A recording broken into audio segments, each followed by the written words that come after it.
On today's episode, we're talking about reinventing your agency. Many agency founders we've talked to have similar stories. Their agency grew rapidly in the early years, they experienced a setback, and they eventually settled on revenue and team size that hasn't budged in several years. We'll get into why this happens and how agencies can break through to starting up growth again.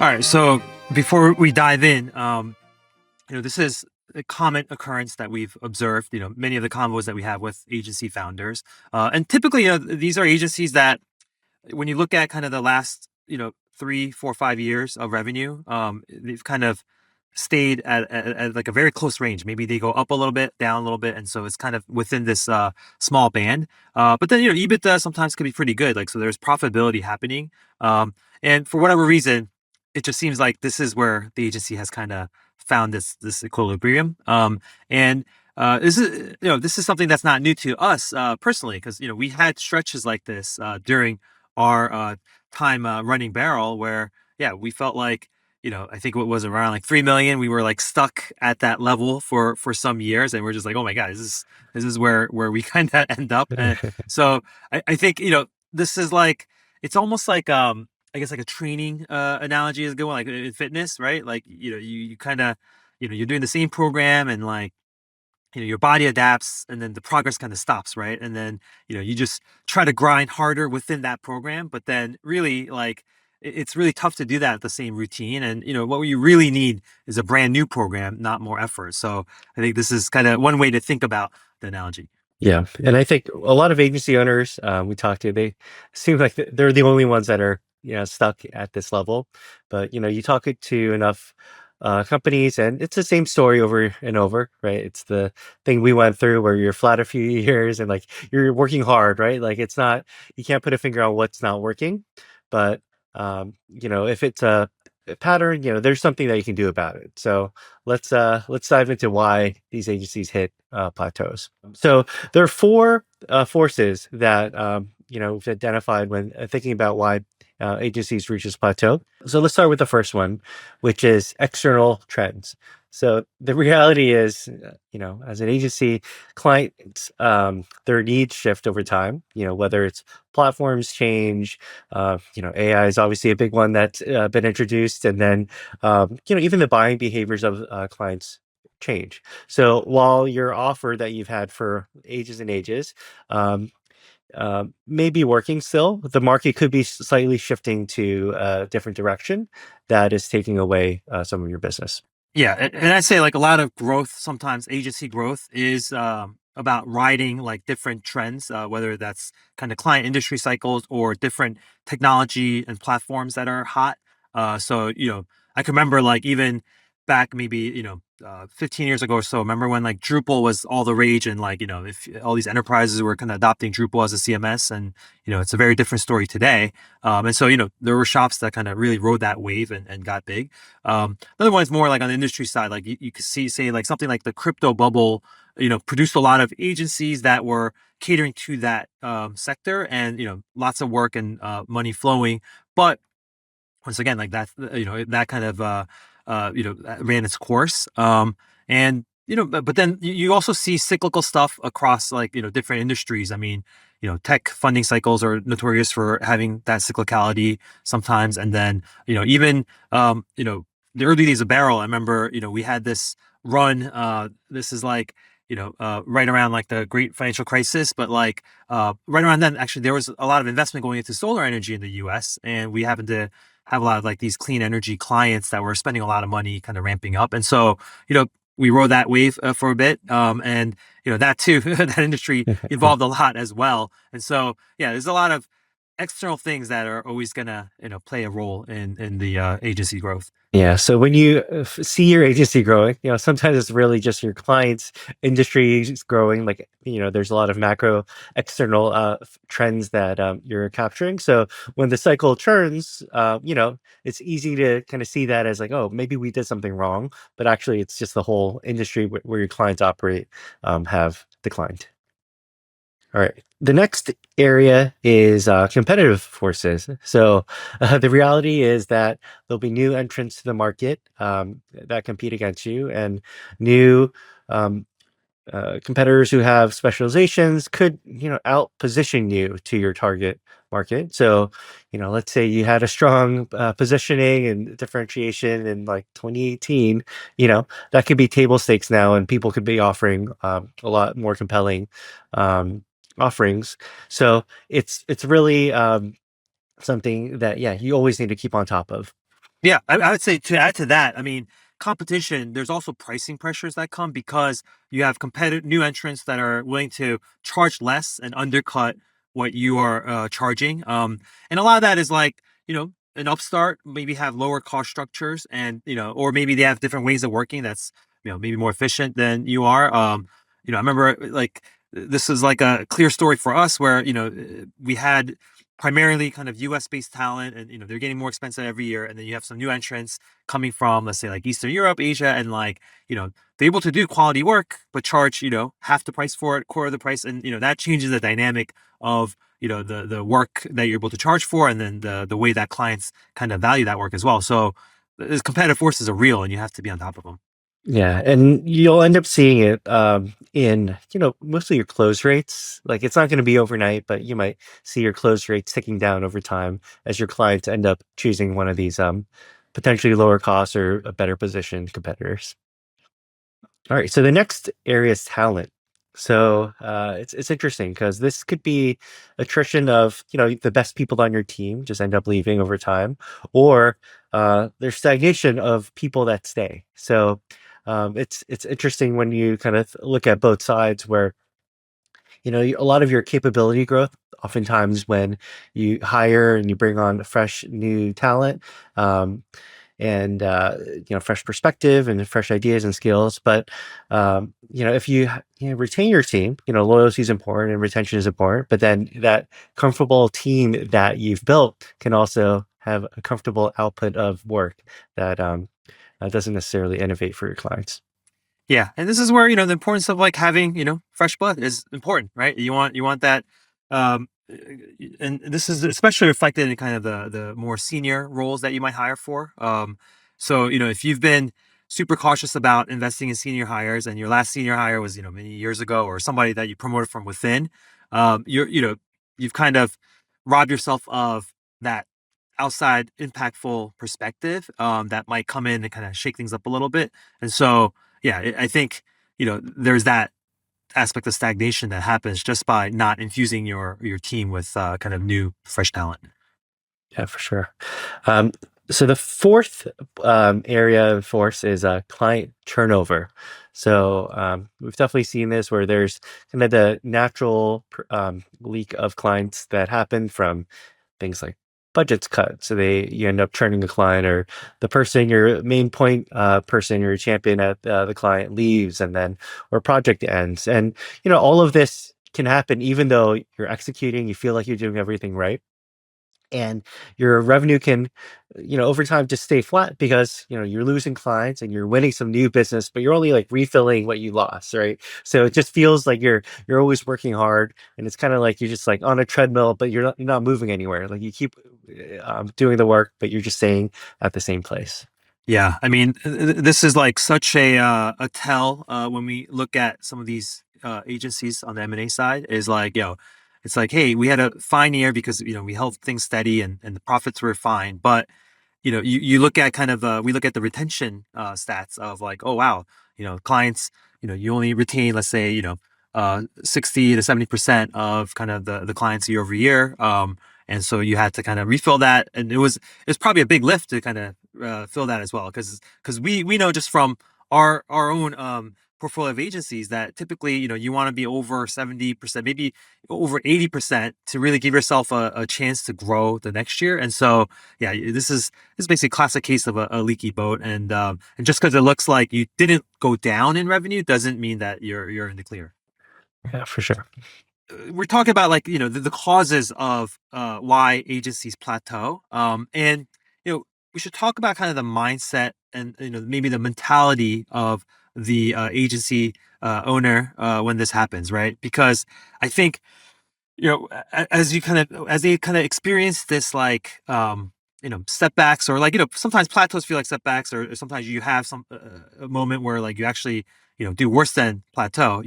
Revenue might shrink a bit, or profit might take a hit. I think you really see it in like how it impacts the overall like mindset and the perspective that the agency founders have.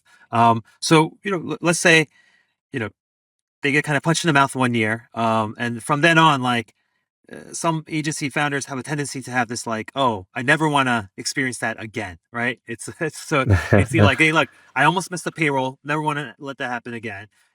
Had to do a layoff because some of the investments that we made didn't pay off.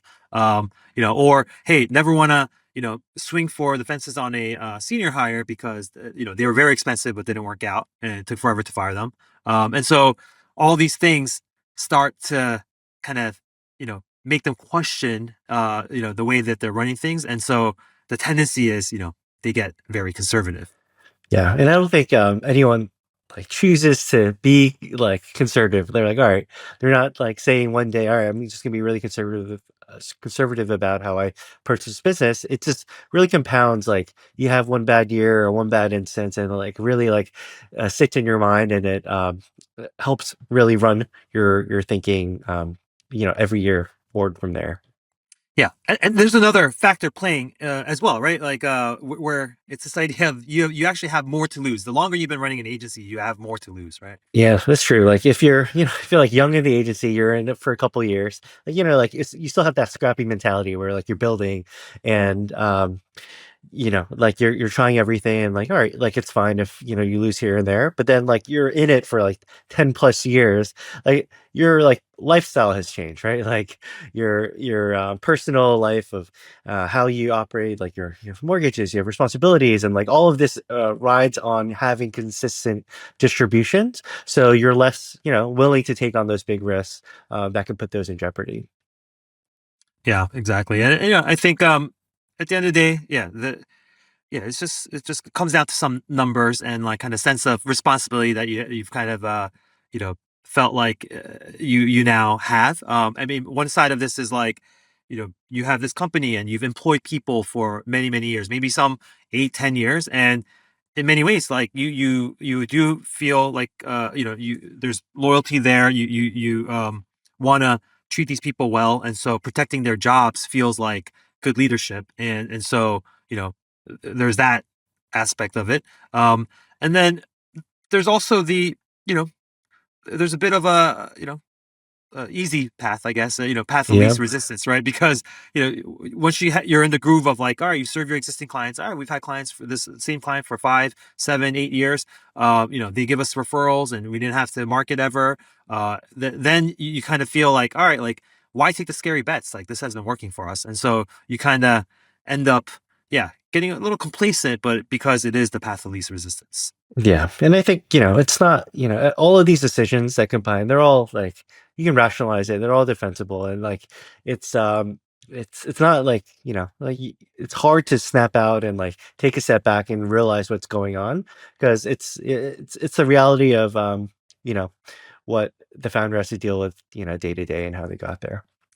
And here's the thing, so these years of these kind of decisions, right? Can really add up to what we think is like a bit of a quiet resignation, right? In the back of their minds, maybe it's like, hey, I guess we're a $2 million shop. That's just who we are. Or hey, like we're small, but yeah, again, we're a senior team. We do good work. And so I think this becomes a narrative, and an identity, and so in many ways, it becomes a self-fulfilling prophecy. Yeah, it's true. Like people, you hear it all the time where it's like, all right, you know what?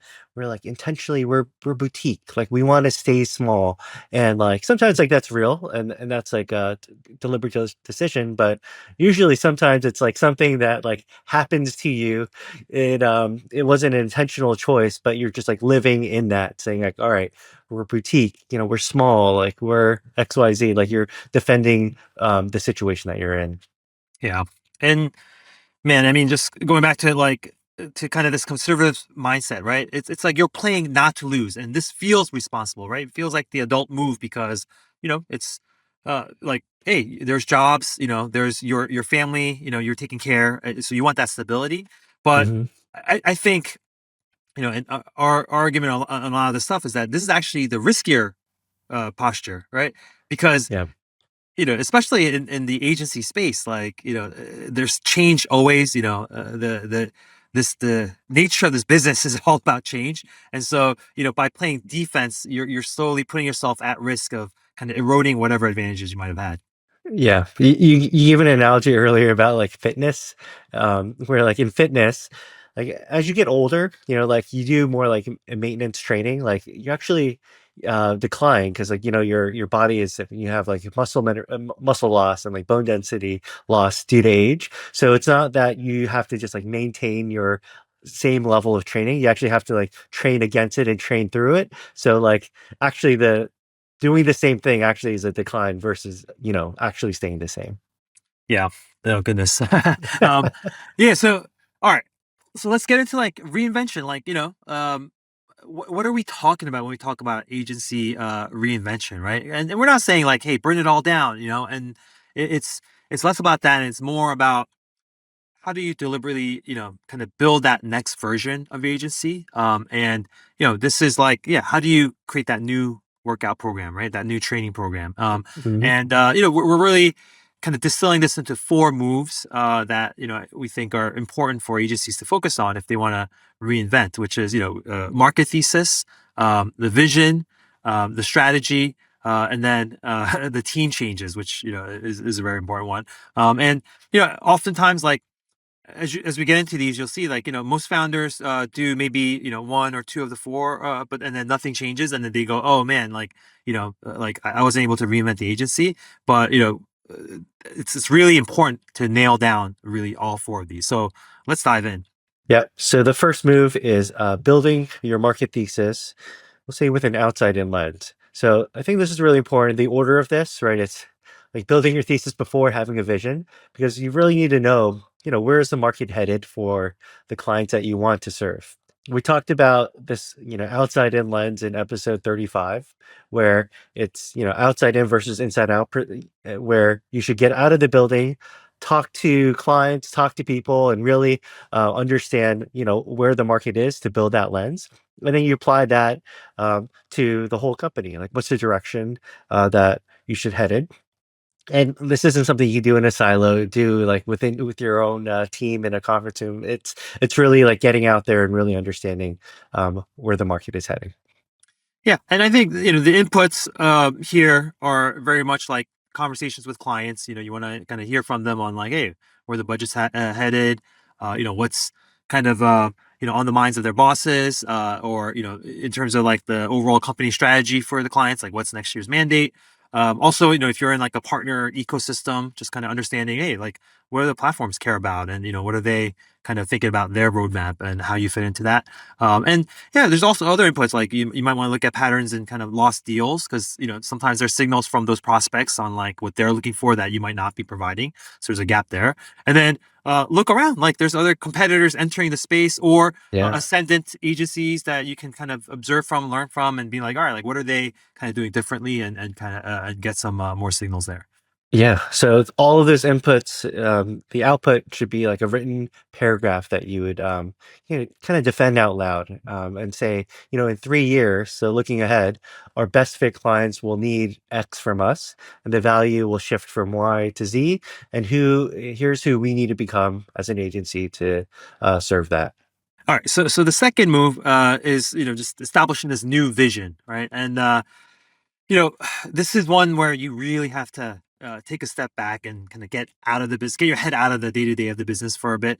So, usually an offsite or some kind of protected day, like sign out of all your, email, Slack, and, text messages, and just like, give yourself time to have an open mind.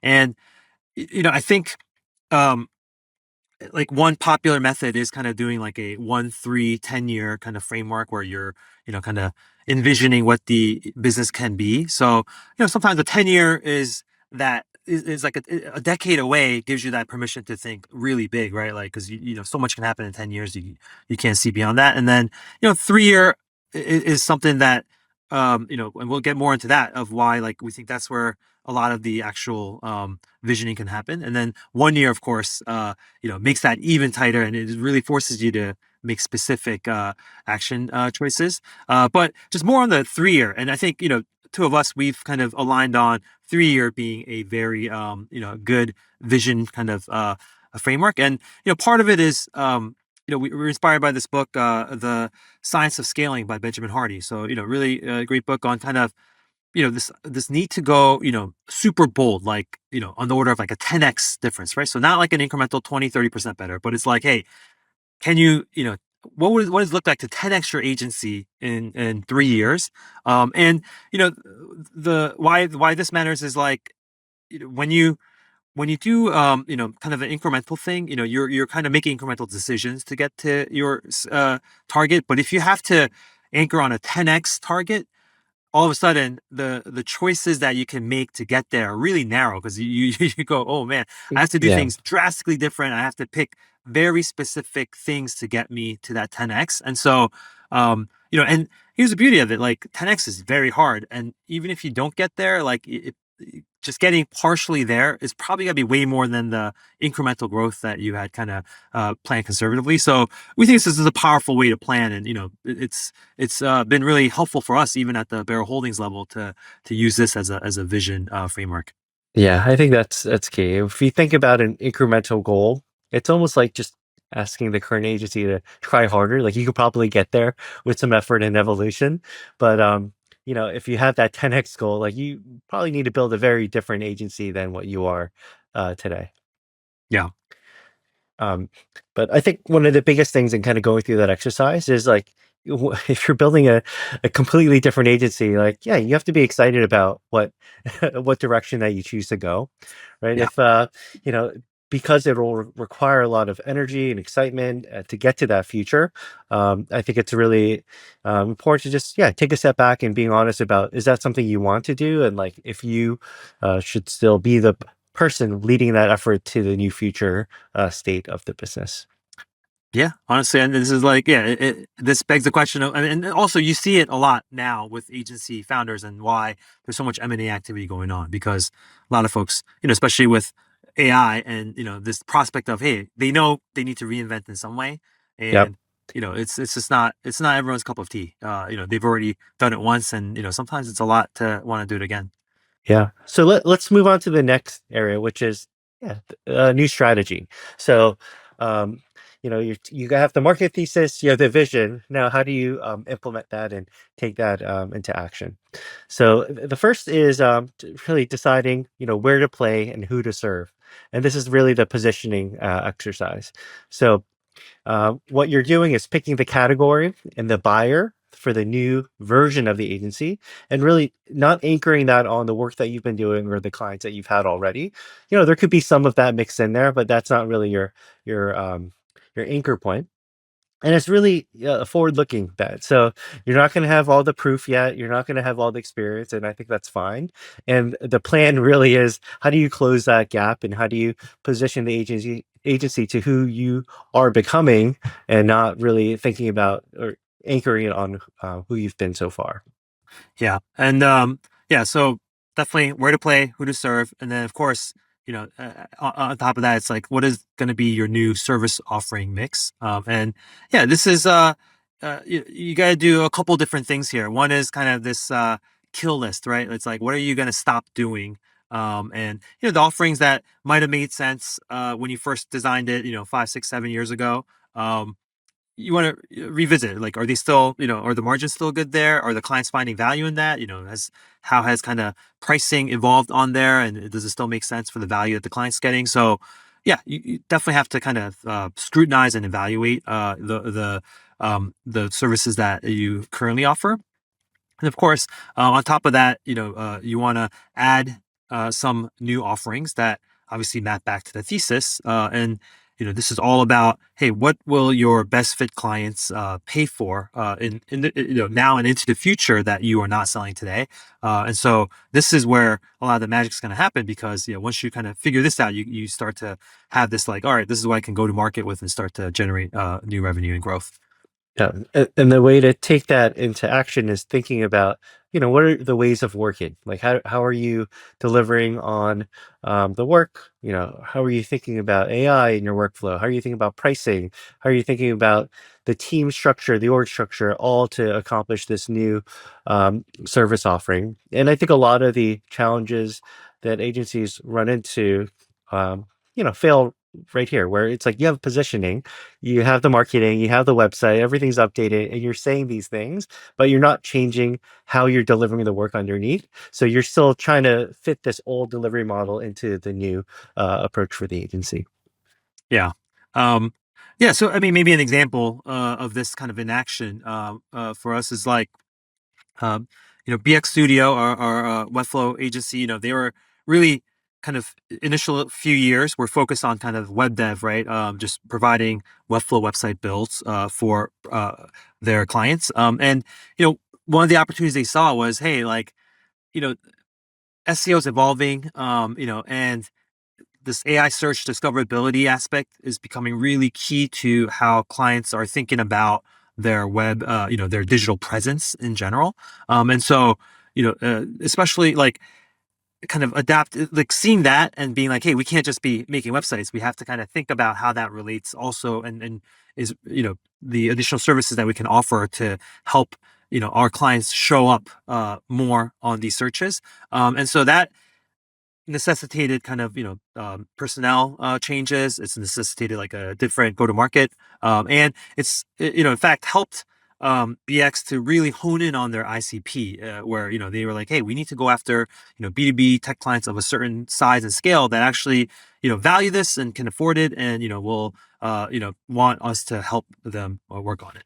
Yeah. So if you think about your strategy, if it really doesn't change, who you're pitching to, right? What you're selling, so your service offering, and then who you hire, and how you do the work, you're not really going through the repositioning exercise. It's just new marketing. It's a new website. Yeah. Yeah. All right. So this is the fourth move, and this is arguably probably the hardest or the most important move.